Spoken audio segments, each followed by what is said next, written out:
Favorite one.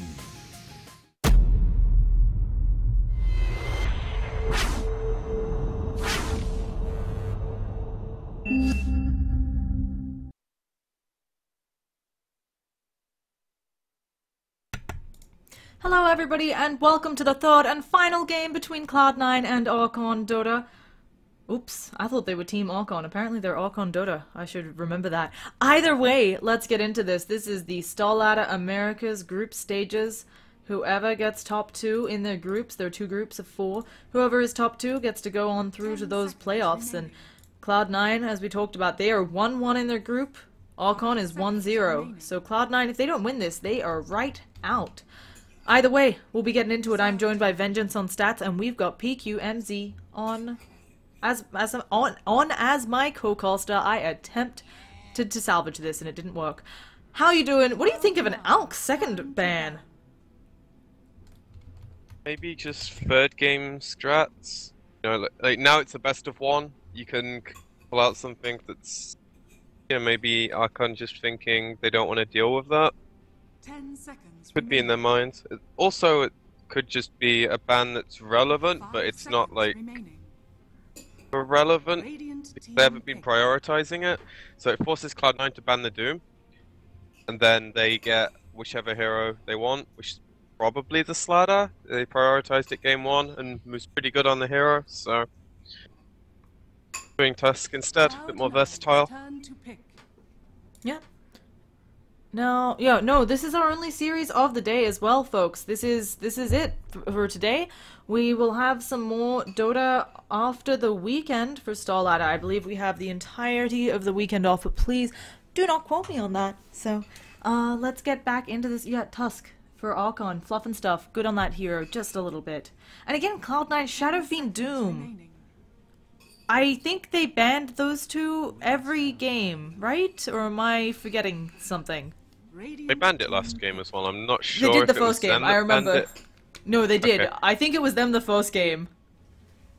I mean, if you're Archon, if you know people are banning Shadow Fiend Doom against you, you get the free Doom ban as well. I think you're happy with that. I think the biggest thing is you ban Shadow Fiend because they're Radiant and they have first pick. So that's a pretty solid ban. Doom because they're first pick, it just makes sense. Whereas when you're first pick, you have a bit more flexibility with your bans. You can ban things that aren't like staple first picks, like the Alk. Yeah. So, getting themselves up the Wyvern and Queen of Pain. Cloud9, very good with the Wyvern. And Queen of Pain seems to be a hero that everybody at this level of play is comfortable mid or even off lane. I like the Quap, but she's going to have quite a hard time with her positioning against Starladder. They're very good at punishing her if she plays. Yeah, so we're going to be seeing ban phase now. Do you think after that game, do you worry that Archon is going to run the Magnus again, or do you think it's not a possibility with something like Slaughter being picked up? Still a possibility, so if Cloud9 is scared of it, they can ban it, but I feel like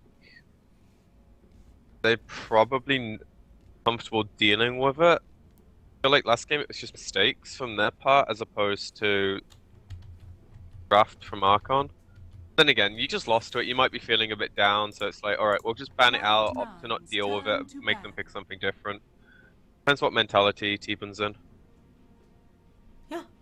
And I always wonder about that as well. You know, you're down a game. Oh, not really down a game. You're on the deciding game. You're down in the group stages in a position where you really need this win. Do you pull out something crazy, or do you fall back on something that you think has worked over and over? Because as we talked about last game, I have to imagine these teams scrim each other all the time.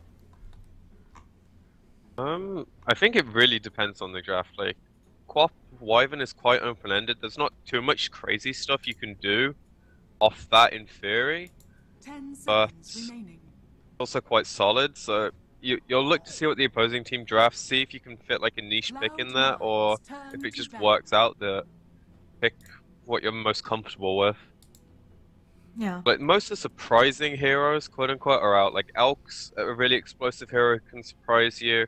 Probably not so much these days, but he's out the pool. There's no Brood, there's no Shadow Fiend, so kind of 5 seconds remaining. A good mix of heroes banned out. I don't think there'd be too much surprising stuff. There's still Wisp in the pool though. That's something that C9 could go for here. Going to do IO Tiny. Yeah, and I mean, it's not... I feel like it's something they're pretty experienced with, and it is something that's really hard for Archon. I mean, yeah, Starladder has a big AoE, and I think Tusk can also be a bit of a pain to that combo, but they haven't shown anything on Archon that really writes out the IO Tiny yet. I'm actually desperately trying to pull up stats on C9's IO business, because I know I've seen it a few times, but yeah, I think it could be a very nice, as you said, bit surprising to get it in this late in the draft. Open most of the games, but the biggest difference this game is a lot of the counters are already banned out and the laning stage is looking pretty favourable for it. Yeah. Instead they opt for the Lich pickup, so that's a semi-deny from Archon as well, opting to get away from them. Yeah, I like the Lich here. It's, again, we see it a lot in matches versus the Starladder, and it's a nice way to buff up your team against that minus armor. And also, it feels like as we talked about it before, there's been a small change to Sacrifice. Now you can just do it in front of their faces and not share experience. But also that speed on Chain Frost was sped up. And I think that is leading to, as people are still getting used to it, we've been seeing more impactful Chain Frosts. How much was the projectile speed increased? Just a little bit. Okay, because That it's is still the pretty technical slow.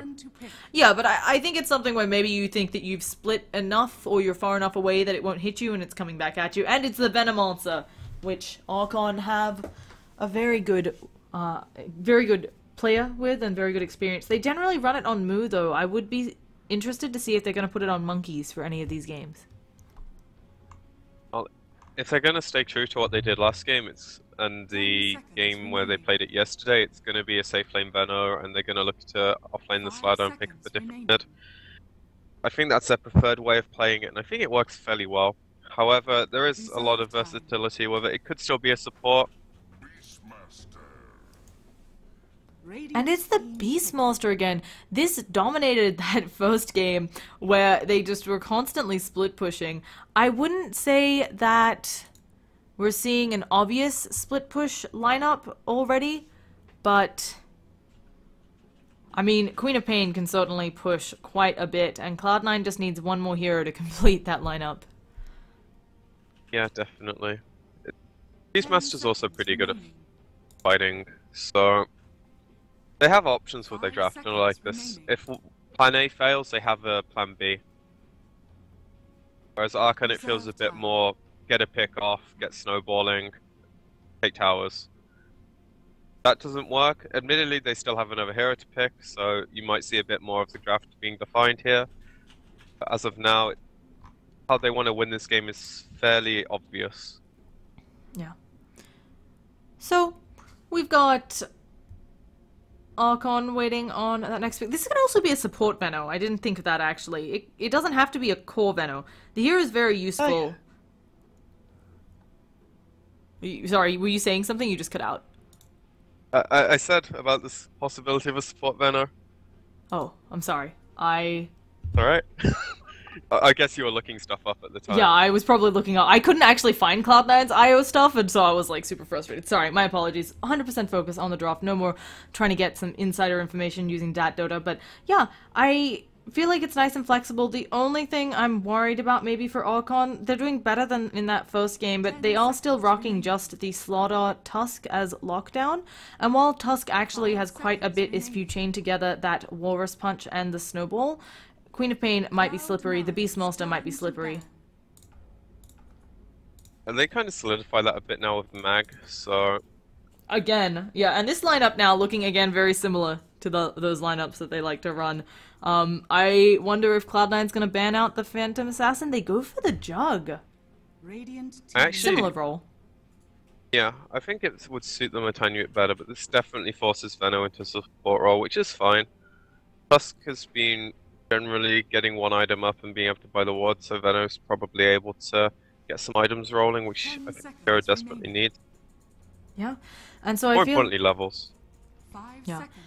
I feel like Archon here probably just gonna pick up the Phantom Assassin again, as long as Cloud9 don't take it. They definitely could. This game it's a bit harder for PA though because Wyvern's really good against a hero. You can use it to kill your own teammates. Lich armor is annoying for PA. They've got lockdown through BKB. Beastmaster as well. Pop is also decent against a hero with a lot of burst damage, so it's a bit of a harder PA game. Wouldn't be surprised if they deviate from their general carry. Could be an anti-mage as well. Which... 10 seconds. Can you make enough space here for a Spectre? I think it really depends on what Cloud9's last hero here is. Yeah, it does feel Or like... did you mean for Cloud9? No, I mean for Archon. Oh, Cloud9, I think Cloud9 can make enough space for a Spectre, just because they do have other tools like Hawk to make sure that she's not getting jumped, and then of course Wyvern Lich generally good at keeping her alive. She's very squishy though, and I wouldn't be surprised if instead they go with something like the AM, because then they do kind of have a bit of split push, a bit of nice time that they come online. But it's the Lycan, Ritsu's Lycan, gonna be coming out. I miss this hero so much, but it's so cancerous to play against. And they do opt for the PA again, which I'm not the biggest fan of into a Lycan. I don't think you can actually man-fight that hero, but it's been working well for them. It's pretty much the same lineup as what they've been running, the games they've won, so just going back to comfort. Yeah. It's actually Brax on Lycan instead. They're opting to probably run it mid against the Ag. I think it's fine, because then the Quap can deal with the slightly more annoying offlane. Yeah, it's a bit interesting. I wonder how they will change up exactly how they farm this, given that it'll be a kind of safe lane farming Queen of Pain. I feel like they've got a lot of options though, especially if Cloud9 gets off to a good start. They can do something like the AC on the Beastmaster, Shivas on the Queen of Pain, Lycan with all the Necro creeps, and oh, everything will fall before them. Yeah, I really like what Cloud9 can do this game. Tiny bit different, and I miss seeing Lycan in the games. I can't believe you miss seeing Lycan. I feel like he is not the most exciting heroes, but to each their own. Let's get into it once again on the lineup of Cloud9. I don't remember who I've introduced, so we'll just go with Cloud9. Cloud9 every game. Okay, well then fine, I'll do Archon. We've got Jo on that Phantom Assassin, Moo on the Starladder, Venomonster gonna be played up by Whitebeard, Tusk being played by Fluff and Stuff, hopefully he has a good game, and finally Monkeys Forever on that Magnus. And for C9, we have 1437 on the Lich, MSS on the Beastmaster this time, Ritsu on the Quap, Brax on the Lycan, and Savage or SVG on the Wyvern. Yeah, and they saw the rotation by MSS, I believe. They are pinging it out, and they do find that obs immediately, so getting very lucky with the T-board this time, much unlike the first game where they had a really rough time there. So, Beastmaster That's really important this game. 30 seconds to battle. He will not be roaming free. He's got a really funky head. It's that thingy helmet. Whatever. I mean... Yeah. I actually can't see his cosmetics. They're not working. Oh, I kind of can, but they're not showing. Whatever. I'll live with... I'm a Beastmaster, that's what he's saying. Anyway, as you said, you'll live. We're gonna have the normal rune split up here, and I don't know how a Lycan will do against a Magnus. It feels like they'll trade even for a while, but then with more points in Shockwave, I feel like this Magnus should have higher kill potential. I think it's pretty 50-50. Lycan, however, can go to the woods pretty quickly, so he can abandon the lane, or vice versa. If the mag looks to go for a gank, he can push the tower in pretty quickly, so I'd favour the Lycan for the early levels, but once the shockwave comes up and the bottle crowing starts happening, it gets a bit harder for him. Yeah. But the wolf harass is also really cancerous. Yeah. The monkeys will have to worry about that. But then that's what I was talking about. That's what I was thinking. I feel like Brax probably won't make this mistake again, but you have a very easy way of... Oh, he needs one more. Isn't able to get it. I think a couple more auto attacks there and he would have been able to get a shockwave into a kill. I feel like positioning there as a melee hero, of course, hard against the Magnus, and so there's more chances of skewering Brax around, although he's going to be careful, as I said, now that he's already fallen prey to the skewer once. That one mistake hurts you so much. It burns through so much of your region, and of course he's used Barrier Salve as well. I don't think it will happen again. Oh, they actually go for the block on the ice shards on SVG, but of course he can just eat a tree and flap away. So, running a kind of dual lane up top, and in bottom we've got Lich Quap dual lane as well, trying to stop Jayo's farm. I actually really like how C9 have allocated their lanes this game. I just presumed it would be the Quap top, but in theory, it makes a lot more sense what they're doing because Beastmaster's not going to care as much about like the Starladder Tusk lane. He can get a decent farm here, and the Quap's going to put a lot more pressure than the Beastmaster would on Jayo's PA. Yeah, it does feel like they should have a very nice bottom lane for C9. How do you itemize as this mid Lycan?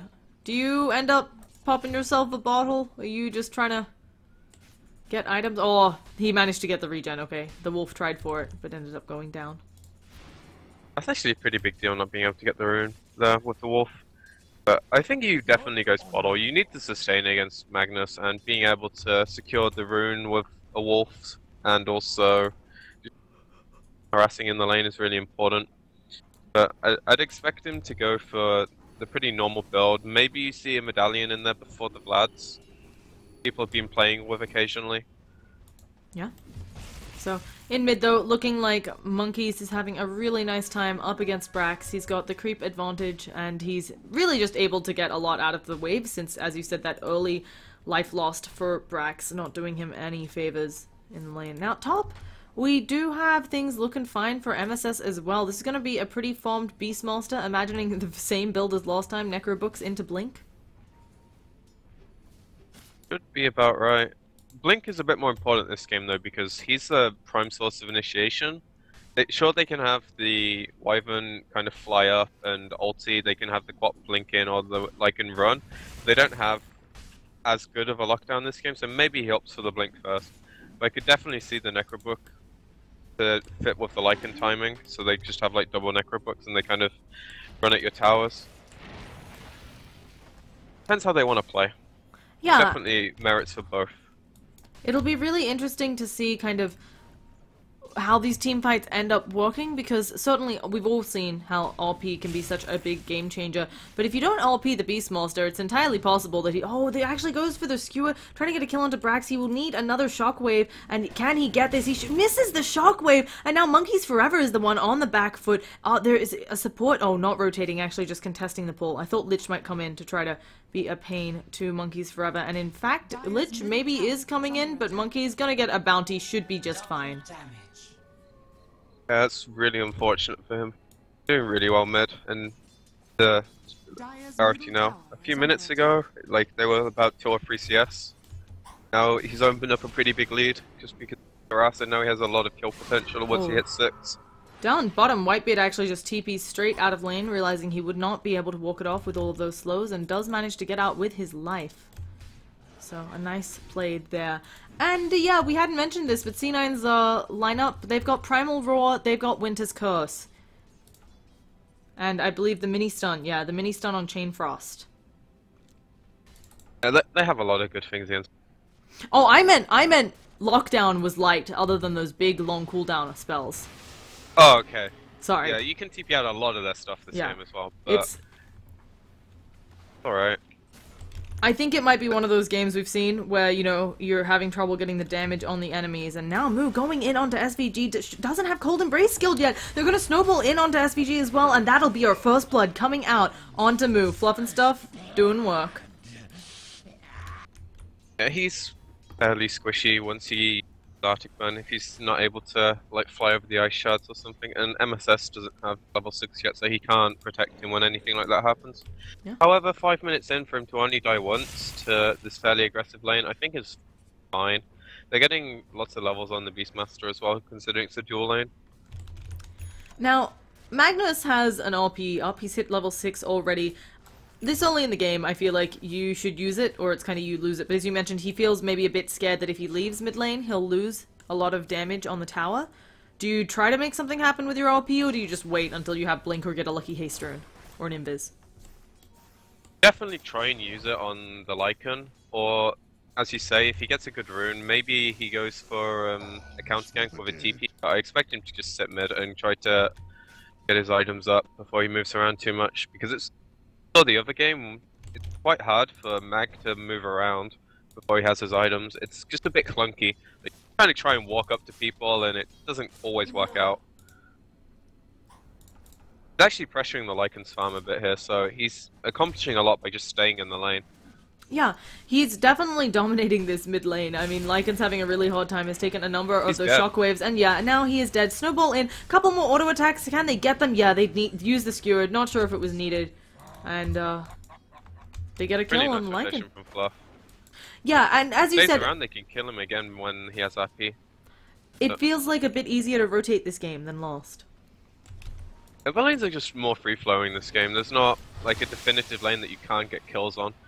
Okay, so maybe you can't kill the quad bottom, but there's a Lich, there's a Wyvern, there's a Beastmaster, which are all easy to get on targets.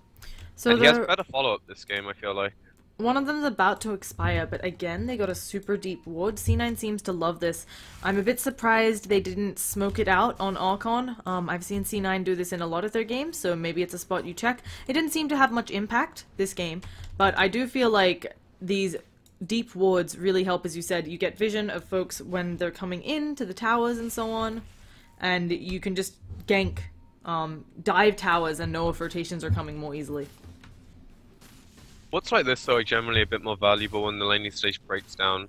It definitely serves its purpose as a lane ward, but value of it is not as high this early. However, this ward's scanning out the mag rotation now, so it's like he's just going for the rune though. Yeah. And Fluff and stuff not going to be able to get much done because he was completely seen. I actually really like the warding this game. Being able to get like wards like this early, it's not too easy, but when you see heroes and then the laning stage is fairly static, supports are pretty free around, so yeah. Nice to see them in that space. Now, we've got an Arctic Bone coming out on Moo. I think he'll just sprint this off, unfortunately taking crap tons of health. I wanted to say they've actually stacked a lot of experience onto 1437, and the Wyvern was only level 4 until, he was only level 3 until recently, just hit level 4, while the supports, both of them on Archon, very low level as well, although now Whitebeard's starting to do some jungle. I feel like getting up this Winter's Curse is pretty huge though, for C9. It means that they can get that early pick off and then, you know, chill for a little bit while they wait for Primal Roar probably, or whatever else they use to come back off cooldown. Well, as you say, they have the Roar now, so they're probably going to look to smoke with Beastmaster Lich. They can probably kill anyone they find with that combo. Needs to smoke to another hero. That will give Wyvern the space to get his levels. However, they're not doing that right now. Maybe they're waiting for something. Yeah. The Lycan has his medallion as well. Yeah, that's what I wanted to call out. He's going for the medallion. I was maybe expecting a Vlad's Rush so that he could rotate into the jungle a bit, but it is going to be that medallion, and I mean, he'll be able to really hurt a single target, but if he gets RP'd at all during this engagement, Jo may just click him down super easily. Medallion's a really good farming tool though. You don't take too much damage if your wolves are tanking for you, and it lets you do ancients, and it's also a really strong Rosh item. So I don't think there's a problem with it at all. The Rosh is going to be extremely important this game. Whichever team gets it, I feel like is going to have the stronger engagements. Oh goodness, did they just try to smoke? Yeah, he's unfortunately going to go down here, but he did completely break a smoke, and I would argue that, you know, he's one of their supports. If you have to have somebody go down, you're probably happier that the support broke the smoke, although, yeah, they saw him place the ward. I don't know if they'll catch both wards, just because they just did the one here. I don't know if they'll catch this one. And yeah, they're pinging over there, so maybe they think Ancients are blocked? Fortunately, not saving the ward there. If he didn't drop the ward and just died, gank it would be ideal situation, right? But trying to get the most out of it as he can, maybe just dropping the ward in panic, thinking maybe they won't notice, you know? Yeah. Now, Monkeys Forever is stalking up Ritsu. He has the amp damage on him. They could certainly RP. Oh, goodness. He actually takes quite a bit of damage. He's skewered backwards into the Slithering Crush. And do they have the damage up? But one more auto attack. They have the Snowball just in case it wasn't enough. And that is a very dead Ritsu. And that's what we were talking about. I think a very good usage of the RP. You know, it's early game. You kill off one hero. You get closer towards your blink. By the time you have up that blink dagger, it'll be off cooldown. And maybe you can do some extra work. But down bottom, looking like someone's about to be taking a beating. And it's going to be Whitebeard, Kappa, Ross. But we have a wall of wards here, so it's quite hard for them to dive in. Yeah. I guess I was a bit surprised initially that they didn't go for it, but as you said, fighting against a Venno under a tower, yeah, you might kill the Venno, but the rest of you may die in return. Yeah, I definitely don't want to give up any advantage here because Archon are farming pretty well. They're just edging out. Moment. The gold draft is minimal, but their cores are all just in and around. Magnus is definitely the clear winner though. He's got his blinker in 20 gold on top of a full stick arcanes. And he also has some stacks in the woods to clear out. Hopefully C9 don't find this for their sake. Oh, you think it would... Oh, okay. I was about to say, you think it would end poorly for C9? I feel like they have good positioning right now, so... But yeah, now he's going for the Vlads on Lycan. The only thing I worry... Well... I worry about in these teamfight engagements, the RP into the Slithering Crush, maybe the Snowball to follow it up. It feels like a lot of lockdown, unless this is going to be a BKB. And 1437 walking right on top of Fluff and Stuff, who's then Primal Roared, takes the axes to the face, pops it into the Snowball to delay things, might be able to stop them from dewarding his ward. Where is his backup? It's coming in, and on the backlines they do manage to kill off Wyvern, but they get the ward, and now Monkeys Forever, he goes forwards, he skewers too, but it means that they miss the Slithering Crush on one, and Monkeys Forever goes down. They should have this kill on MSS though, but here comes the Sonic Wave. It's gonna do quite a bit of damage, but is it enough? Slithering Crush on Ritsu. Here comes the big bad wolf. One more auto attack on Ritsu. They managed to get it, and now it is fight of crits versus crits. No, it doesn't matter if it's crits versus crits. You can't bloody catch him. I can't see the fight recap, so you're gonna have to tell me who that favored. You gotta just turn it on, man. But we will see. Like, sometimes it works, sometimes it doesn't. Like, it's really annoying me.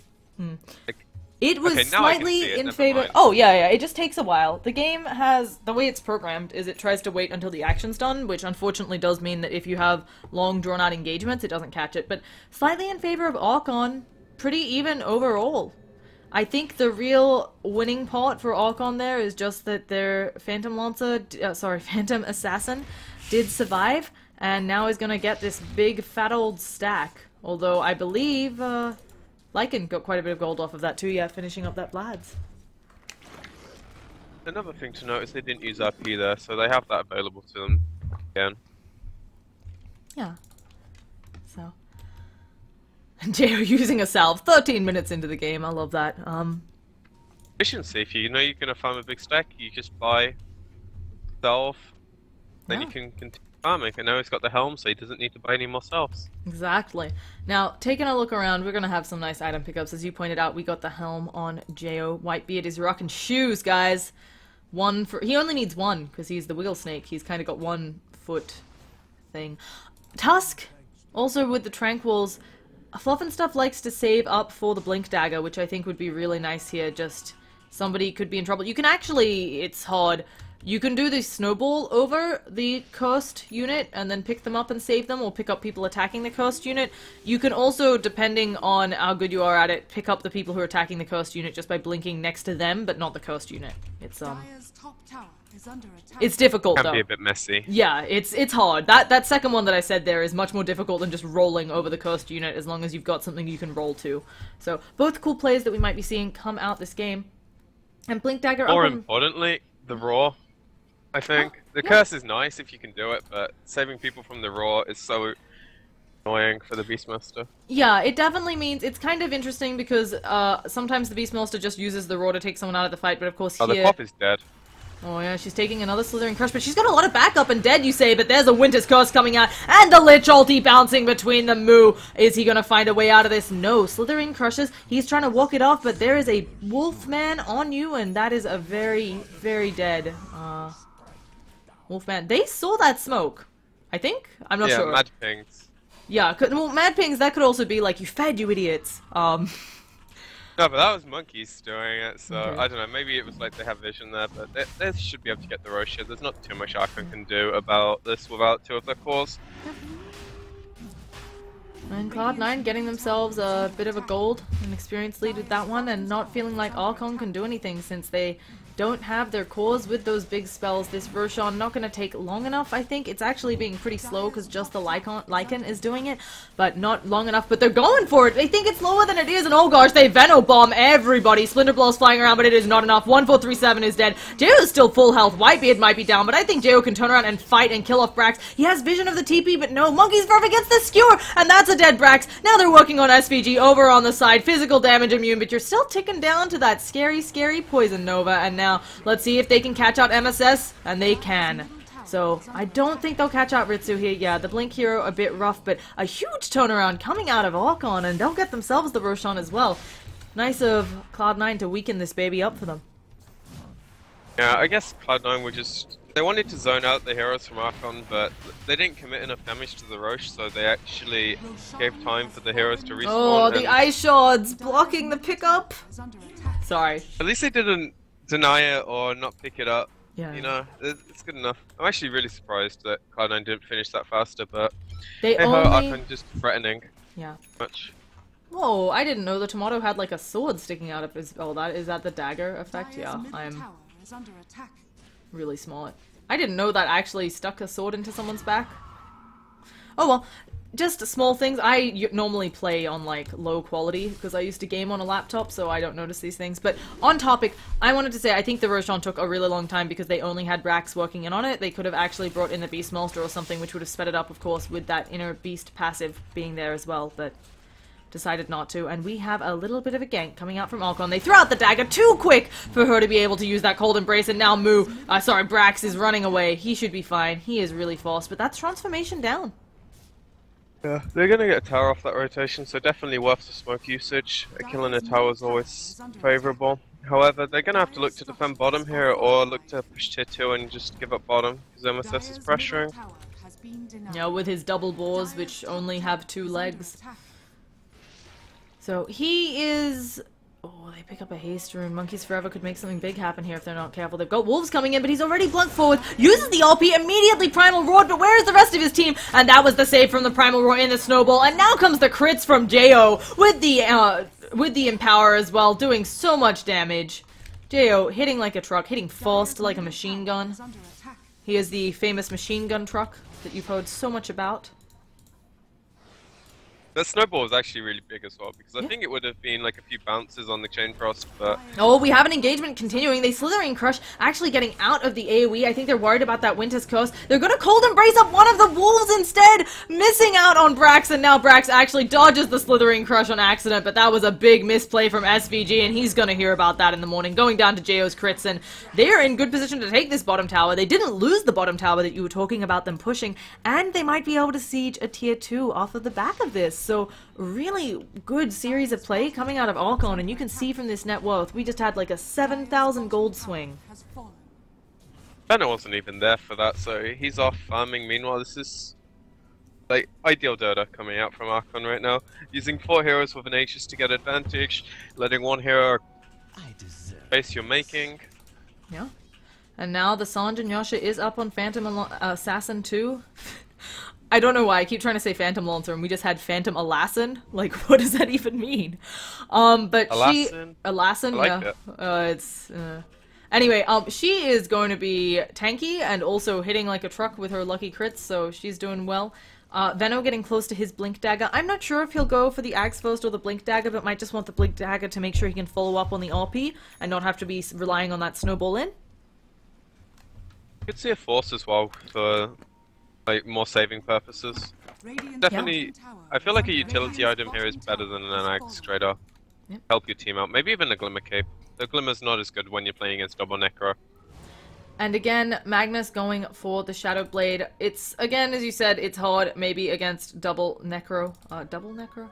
Do you think, well actually, yeah, I think so. I wasn't sure if we'd see double Necro. He'd try to go for like the Abyssal or something to lock down P. Yeah, I actually just kind of presumed he had it, but that's just my Lycan stereotypical. You know, 20 minutes. No, he has the Belt of Strength, but Yeah, okay, he's getting it. Okay. So I am right in the end. He just doesn't have it yet because he went for the medallion instead. Yeah. And also getting denied the Roche really messes with your farm. Yeah, but they're going to trade towers, and this is a lineup that can push on Cloud9, and they want to kill off whoever comes in, but Ritsu kind of showing showing that he's there. And They can actually kill them here if they yeah, TP in one by one. Jo comes in. Oh goodness, he actually jumps onto the creep wave, critting out everything, but no follow-up, and they don't bother primal roaring him. I think I'm really surprised with this. They actually snowball forwards a bit. Cloud9 really afraid. They are fighting scared, and I feel like with Hawk Vision, they should have known that only 3 came bottom, and taking that engagement would have been favorable, but they didn't go for it.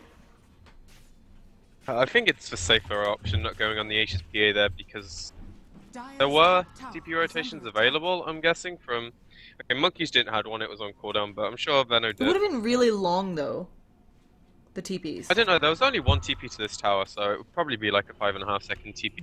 About the time it would take them to kill the PA, and then the Aegis to respawn as well. Fluff and They're Stuff actually is going... Yeah, he's going 1 into 5. He's actually snowballing onto 1437. Best option, but he's getting primal roared up, and that is a very dead Fluff and Stuff. But here comes the follow-up. Slithering Crush on MSS. Can they get the damage? They've got the poison burning on MSS, and he is just trying to TP out, but can they kill him in time? Yes! Before he gets the TP out, and now here comes Magnus. Let's see what he's got. He's got an RP in the bank. This team is so split up, and they just end up critting forwards. Now Brax is trying to come in, but if he's not careful, you're taking an LP to the face, and there is the Slithering Crush. Where is my LP? Come on, Monkeys. There's going to be an ult thrown around that does nothing. More auto attacks coming out. Jo can't actually blink on top of them, but he's got it. And the one-man LP for Brax. Slowed down. Transformation's done, and he is dead. 5-man team wipe coming out of Archon, and this game looking very much in control for them. I do not quite know what C9 does to get back in this. I think it is split push or rat. Yeah, they need to do some kind of play where they push out the lanes, have one hero kind of quote-unquote overextend, and then just magically have 4 heroes appear behind him.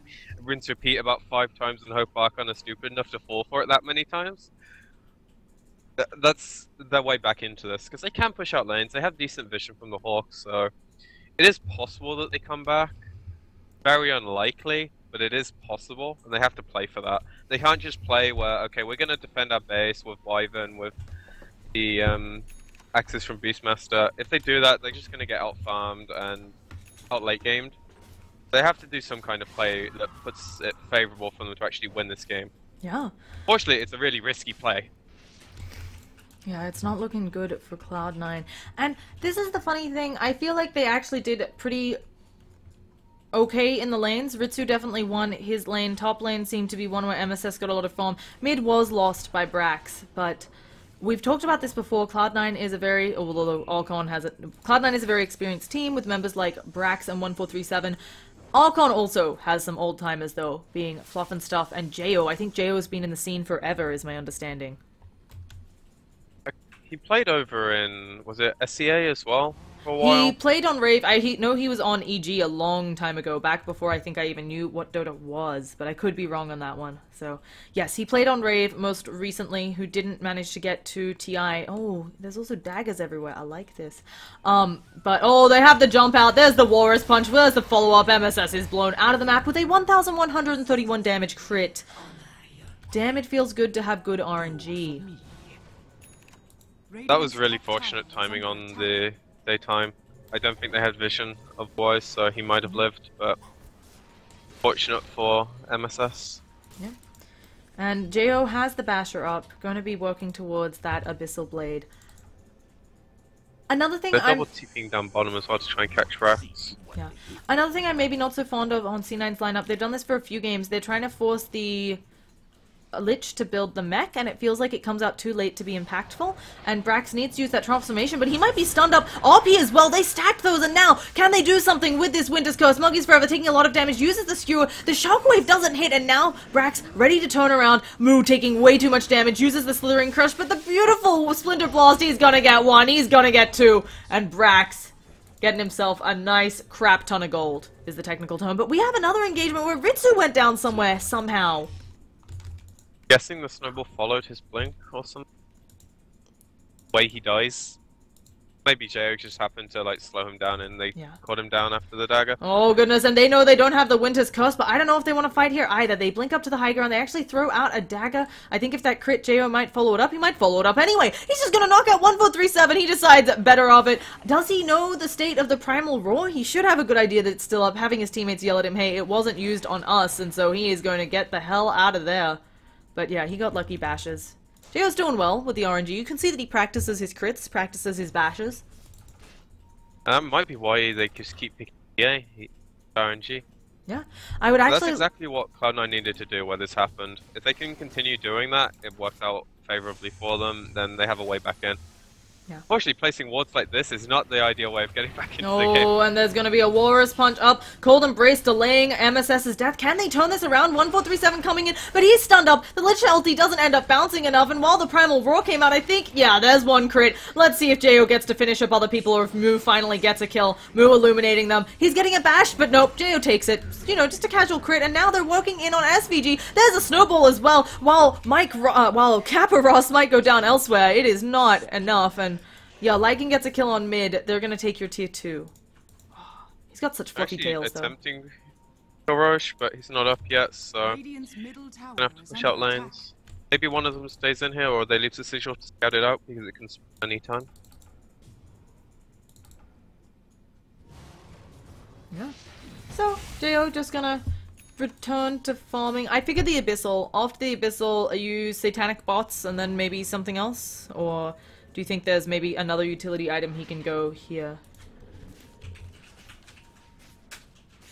Gaddy's not too bad of an item, just because it's not that relevant this game with the amount of stuff that goes through it. And it also helps you stay on targets a bit better. I can see it working out. And also just tanks you up a lot. It's also really efficient with the Empower. Oh, Monkeys Forever. Oh, he my God, whiffs the RP. Actually, the first one we've seen him whiff in this series, right? Unlike the last time. And this puts them on the back foot. Brax realizing he can totally go wreck some shit up, not having to worry about the RP. Here he comes. Monkeys Forever taking a lot of damage, but they immediately put the minus armor on him as well, and he is stunned up. Don't think they'll be getting any kills today. So. And actually smoke up, they're looking to go back in. Plus gonna look to find someone. Fluff is playing really far up. They have to know this is coming, and unless he catches out SVG, I think actually a mistake for Fluff to play that far up. It gave away the fact that if Fluff is comfortable there, it means he has backup that means business, and they'll catch out SVG, but I think you're okay with losing your Wyvern. Well, maybe not okay with the amount of crits Jo is getting. He's really important though, so while he's Oh. dead for 40, Archon are gonna feel really comfortable doing whatever they want, and they might actually find MSS here. You know, MSS, he's been illuminated, ice shards coming out, slithering crush, a few more auto attacks will do it. And for, no, Jo gets that one too, I wasn't quite sure. I was gonna say, actually the change to the dagger where it can apply attack modifiers on hit, I wonder if he can get a lucky bash into killing the Quap. Yeah, definitely. So, You bash off the dagger into Blink into Abyssal, Quap's dead. She's super squishy right now. yeah. So, a Even nice... if you just happen to blink on her and normally bash, I think she's dead in 2 hits with 1 crit, so it's really hard life for Quap. I think it means playing the Quap against the Phantom Assassin one. Oh, the Lich is going down. Can Moo finish the job, or is it going to be Dot for Whitebeard? And it looks like Whitebeard's getting it. Suddenly, out of nowhere, this game was pretty even. Maybe even a lead for Cloud9. We're 28-12. And yeah, they're trying to split push as hard as they can, but instead they might just be getting caught out. The Wolfman, though, doing wolf things. Can Phantom Assassin cut him off? I think he's just going to try to TP out. Good idea from Brax, just making space. If they go for that kill, they're not pushing your high ground, they're not pushing you over tier 2s. And him living there is also really important. Like, if this happens, they can maybe prolong the game. Unfortunately, with SVG, he gets skewered away from his TPs right here. Yeah, and while he does have that Glimmer Cape, they're willing to wait it out. He is slow. He's buying a lot of time here. Maybe they can push the top tower. As I say, he's buying a lot of time. Of course, there was the 1,100 crit that came out. Really didn't help slow things down there. So. Yeah, Jay is a beast on this hero, apparently. Yeah, he is doing very well. Good RNG. I mean, also he's got crap tons of damage. You've got the Empower as well buffing you up, right? Like, you don't need to go a Battle Fury to wreck up their lineup. You can also farm faster than you maybe should. This is, I mean, JO's net worth is huge because he's 15-0-9, but his net worth is also big because they made stacks that he could take really early on with the help of the Magnus. So it's a well-executed draft and a nice thing to play around him. And he's just going to stand up here and take it. He actually goes in 2 shots! Lich! And Jo has been practicing. Maybe he'll take MSS with him. They're just trying to trade towers elsewhere, but Brax is nowhere to be found. He finally TP's back in, and Jo, I think he's just going to take your racks. Unless they can Winter's Curse. I think you don't even Winter's Curse Jo here, right? You Winter's Curse someone else. Hope Jo crits them to death, and yeah. Jo now, oh, Sonic Wave off to the side, does manage to pick off Whitebeard, the snowball not saving his life. Fluff and Stuff now in the danger zone as well. Oh, axes come out, but here comes Jo. Can he get the crits? He's stunned up with that Primal Roar, and there's the Winter's Curse, meaning that Jo's gonna take quite a bit of damage, but he gets one crit. Can he get another? Ritsu goes down. Can you get the Rampage, Jo? I would like to see it. Let's see if he can do good work onto Brax. He needs some more auto attacks. There is the Cold Embrace, though. It's gonna slow things down, and maybe Jo needs to be a little bit more careful not having a second life, but he doesn't care. He crits. He bashes. That's another kill. Here comes the Lich, but I think as long as Jo stays away, he's gonna be just fine not taking the Lich ulti. Can he save the friend Monkey forever, though? He can, with a big crit. And Jo is now 20-0-9 and gonna casually take their Raxes, maybe kill a Catapult for a little bit of regen. Maybe kill the Creep Wave for a little bit of regen. Yeah. And he can kill the Wyvern, get the Rampage, get the Rampage. It's probably been too long. Actually, no, I guess he can't. He has no regen. Yeah, so I also think just go for the Rex. it might have been too long for the Rampage. Makes me sad. But yeah, I'm not quite sure. Rampage is on everything. He just needs to pick up a Rapier and that will redeem. I think that Cloud9 there, it was a very messy engagement for them, but also Jo with the Aegis was at the point where he could 1v1 all of them. I think you had to give up Rax. Instead, they ended up giving up Rax and all of their lives. He's casually holding 7,000 net worth. Gold, not net worth. His net worth is 3 times that. So you've got 7k on Phantom Assassin. I assume bots. He could... I think bots is too early. He just wants to get stats or damage. Yeah, he helps can the Scatty, which I like. And he can sell the Aquila if he needs a TP slot, so... Or just come late and 1v5 them. Maybe they'll get a pick-off onto Fluff and Stuff. They can see him. He's under a sentry. Let's see if there's any sort of follow-up. But he blinks away, realizing something funky was going on. Yeah, he's also really hard to kill. He's like a puck at this point. If you just snowball, you can blink away, and then you can force away as well. It's annoying to catch him. They actually burn the ulti looking for the Venno, but... Oh my bejesus. Yes, they do, but Venno, he just blinks away, and now they're going in over on the sidelines. Moo, he's taking a lot of damage, but here comes Jo, who kills off his ally, but I don't think he cares too much about that. He's actually silenced up, gonna make it hard to get in, but there's the Poison Nova dropped on everybody, and Jo's just still gonna poke around, critting people to death. Let's see if they can find SVG. Fluff and Stuff is here, has the roll in, and the blink away from the rest of the Cloud9 lineup. They don't want anything to do with this. The Wyvern's gonna go down slowly but surely. Finally, a kill that Jo doesn't get. Mostly the heroes that are dead don't have buybacks, so the 2 that are alive are gonna have to throw their lives away and probably buyback here to defend their axe. Yeah. It's not looking good for the lineup of Cloud9. They are now at a 20,000 net worth deficit, 20,000 experience deficit. And... That's pretty much like at the point where Jo can 1v5. They're actually opting to kill a bit, they're not going straight for their axe. Yeah.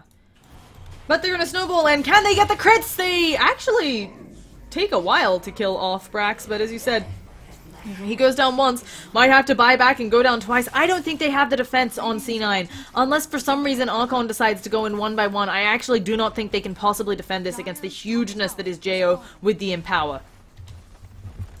And now they've got an Invisible Monkeys Forever. Doesn't even need to use any of his spells. The Skewer's gonna miss on SVG, but that is her GG call. They casually RP Ritsu, and he is Cold Embrace BKB, but Jo doesn't care. He'll just auto-attack what he wants at this point. And it looks like Archon have secured their spot.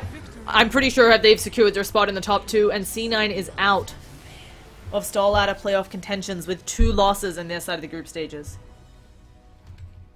That's unfortunate though, because you'd expect Cloud9 to be one of the 2 to go up, I think. I think most people were saying that they were the team to beat. When we asked Complexity, they said that they had been worried about Cloud9, as had Leviathan. So everybody kind of worried about Cloud9 in this group stages, and now looking like they're the ones to take a fall. So anyway, do you have any final words? I think both teams actually played quite well throughout the set. Archon just showing that they're very comfortable with this draft. And maybe you just have to ban out the mag against them in the second stage, so it kind of negates them being able to draft this. I also think if you're looking to take down Cloud9 because you think they're the threat, you obviously prep for them more, and maybe Cloud9 didn't prep as much for the other teams, and that's why they lost these sets. Yeah, so well played to Archon, who are going to be advancing forwards in this group stages, but from the looks of it, I don't think anything really funky can happen. But yeah, and we will be going to some words from the sponsors. I'll try to see if I can bug somebody from Archon for an interview, but odds on that, I don't know. They try to dodge them, but we'll see if we can get somebody in to ask them a few questions. If not, that'll be it from us for the night. And so please enjoy this. Oh, before we go though, once again, I'm Llama Down Under, joined by Vengeance on Stats. You can see his Twitter handle up here. Please show him some love. And we've got PQMZ as my co-caster. We would love feedback on how to make these casts better for you. Feel free to tweet, Facebook, Twitch me at Llama Down Under.